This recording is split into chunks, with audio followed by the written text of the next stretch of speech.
ეს არის თანაცხოვრების ხანგრძლივი ისტორია. ქართულ შერეული ოჯახების ძალიან დიდი პროცენტი და უბრალოდ ყველაზე დიდი პროცენტი წარმოადგენს სწორედ ქართულ ოსურ ოჯახებს, რომელთაგანაც ერთ-ერთი წარმომადგენელი მათ შორის მეც ვარ.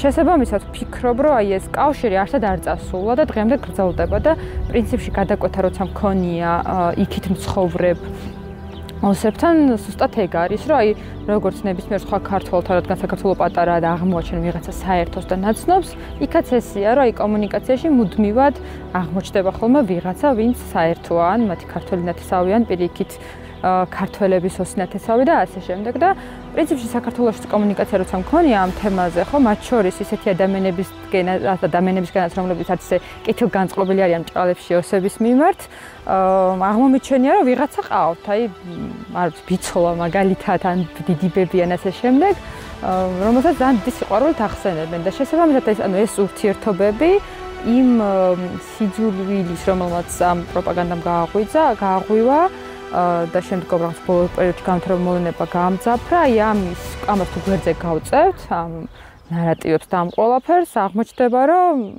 რაღაცა არის პოზიტიური, რასაც ძალიან კარგად იხსენებენ და ეს არის ხშირად ადამიანები და ამ ადამიანებთან ურთიერთობა. რა გქონდა გასაყოფი და რა შედეგი მივიღეთ, რა სარგებელი მოუტანა ან ჩვენ ხალხს, ან თვითონ ოსებს, თუ გინდათ საფხანებს. არაფერი. ხალხი ვინც გააქეზა ეს ხალხი და დააპირისპირა, რა თქმა უნდა, რუსეთი. ჩვენ დაგვაპირისპირა, ერთმანეთი დაგვაჭამა და თვითონ ახლა უნამუსოდ იკავებს, ტერიტორიები აინტერესებდა, თორე ხალხი კი არ აინტერესებს.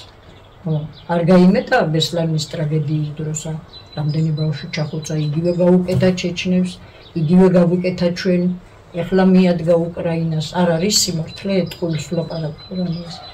უშინდელი ხო არა ვარ, მოვესწარი, ვიცი, ნახე ჩემი თვალით და შემიძლია რომ განამდვილებით თქვა, რომ ვინ არის ყველაფერში დამნაშავე.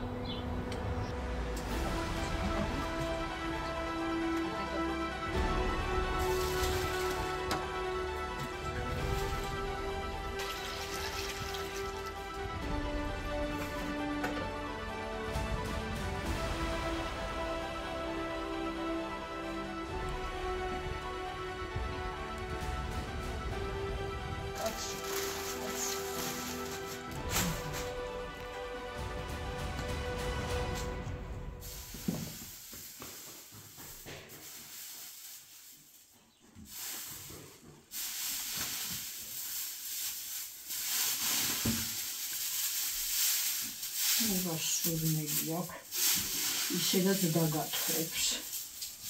თანაცხოვრება მოგვცა ისიც, რომ ძალიან ბევრი კულტურული მახასიათებელი ტრადიცია წესჩვეულება არის საერთო და ძალიან რთულია მიხვდა ეხა რა ოსურია და რა ქართულია განსაკუთრებით, მაგალითად იმ ხეობაში ეხა რომელშიც ჩვენ ვცხოვრობთ, ხო, ქსნის ხეობაში. დედაჩემ დღემდე ხდის ოსურ ლუდს, რომელიც ნამდვილად ოსურ ლუდია და ესე ჰქვია, მაგრამ მისი აღქმით ეს არ არის ოსური, იმიტომ რომ ქართულ ოჯახში დაიბადა და გაიზარდა, მაგრამ იქ მუდმივად ხდიდნენ ამ ლუდს. ისევე როგორც ბევრი მთიულისთვის ხაბისგინი არ არის ოსური კერძი, იმიტომ რომ მათთვის რაღაცა ეს იყო ძალიან ხანგრძლივად გამოყენებადი ერთ-ერთი კერძი სამზარეულოდან.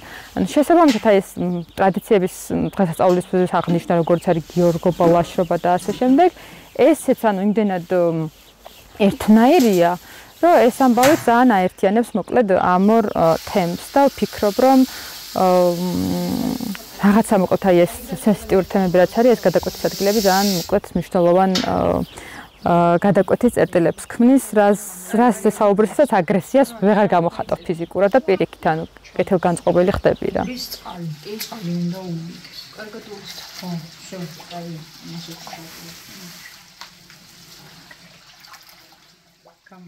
აქ დავფენ იმას და გავშლი რომ გამოღივდეს, თან შევფუთავ.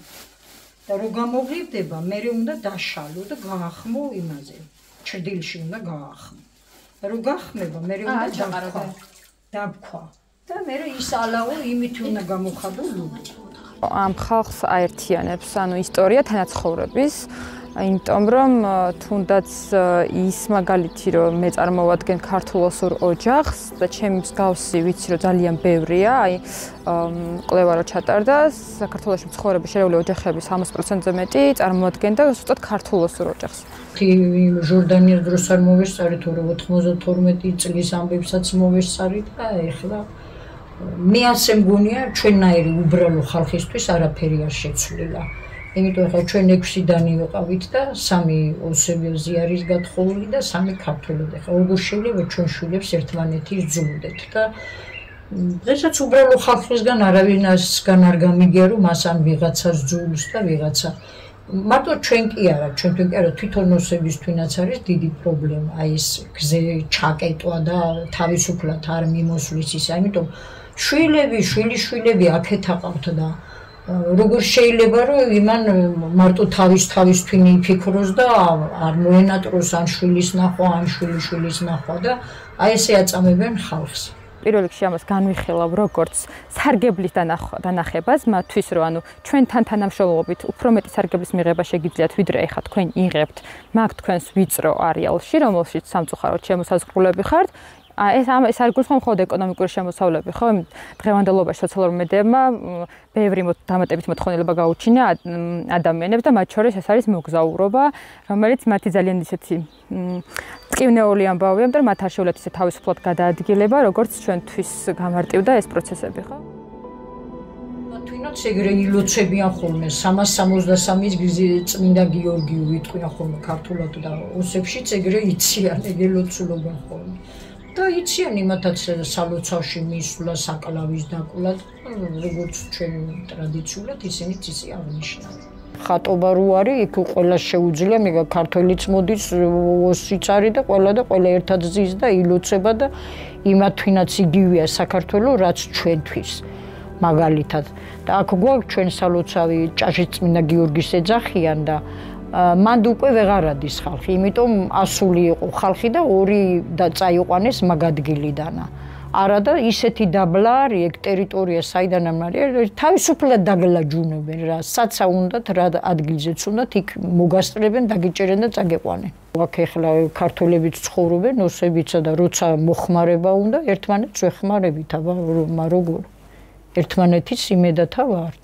21 საუკუნეში როგორ უნდა ილაპარაკო შენ ესახარ, შენ ისახარ. რჩენის გაკეთებული გაზონია, ძალიან პატრიოტია და საქართველოს დროშა და შიგნით ტიტები უნდა ყოფილიყო ჯვრები და თან 9 აპრილის სიმბოლო ტიტა არის და აქეთ ზემოთ 9 აპრილისა წერა, მაგრამ უბრალოდ დეფორმირებულია ეს ფორმა აქ შეცვლილი ყვავილებს ცოტა ხნის წინ გააკეთა და ჩემი შრომით მოვიპოვე საზოგადოების წინ. და რაც ახლა ჩვენ რაღაცა ვისაუბრეთ, ეს არის ევროპული ფონდების დახმარება. და დიდი მადლობა მათ, როგორ შეიძლება სიკეთე რო არ დააფასო და არ დაინახო. რა წაიღეს ჩემგან, რა სითხოვე, არაფერს. გარდა იმისა, რომ კეთილი საქმე გააკეთეს და ხელა დახმარება. და თუ არა და ესეც არის ტრიალებდა ამ სოფელში. ამ რაღაცამ დაასაქმა და ტრიალებს სოფელში. და მე რაღაც ახლა კიდევ ვფიქრობთ გაფართოებას გვინდა რომ სხვა ხალხსაც შეუწყოთ ხელი რომ დაასაქმდნენ აი თუნდაც ამ მცენარეების ჩაის მცენარეების მოგროვება რომ მოიტანენ და ჩაგვაბარებენ ავიღებ და უფრო დიდი რესურსი გვექნება იმის ახლა წელსიმხელა მოთხოვნა იყო რომ არ გვეყო ის რაც მოტანილი გქონდა ამას ვფიქრობთ იქ ზევით რომ ხალხს პატარა რაღაცა შემოსავალი და რაღაცით ცოტა შეუსუბუქოთ ისა, რომ იქაც მოაქუჩონ და გამოიტანონ და ჩაგვაბარონ. აი ოკუპირებულ საზღვრის მიღმა ვინც არიან ჩვენი ხალხი. როგორ არა თვითონაც აქვს სურვილი ახლა ნინოს ქონდა შეთავაზება, რომ იქ რამე ისა, მაგრამ არ შეატაინებენ. აი როგორ გითხრათ სასტიკად ზძულს თავისუფალი სამყაროსთან კავშირი. რომ გაიწევენ მერე მოეწონებათ და მოინდომებენ. ამიტომ ყავთ სრულ იზოლაციაში.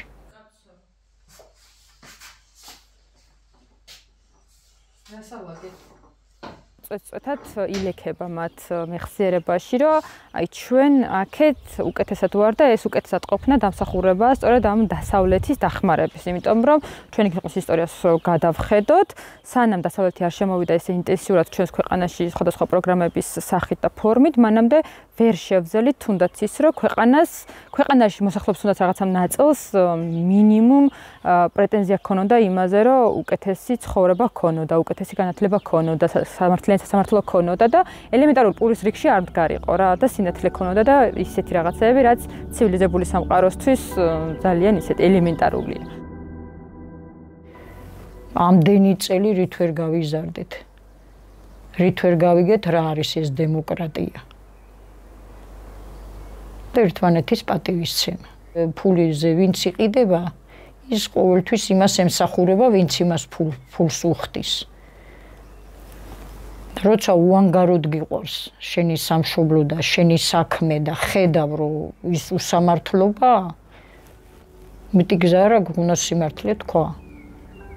და იბრძოლო. ეს ქვეყანა ესე ბრძოლით მოვიდა, ესე არავის არ მოუტანია და დაუდვია ჩვენთვის, აი რომ კბილებით ვიცავთ ამ ქვეყნის თავისუფლებას.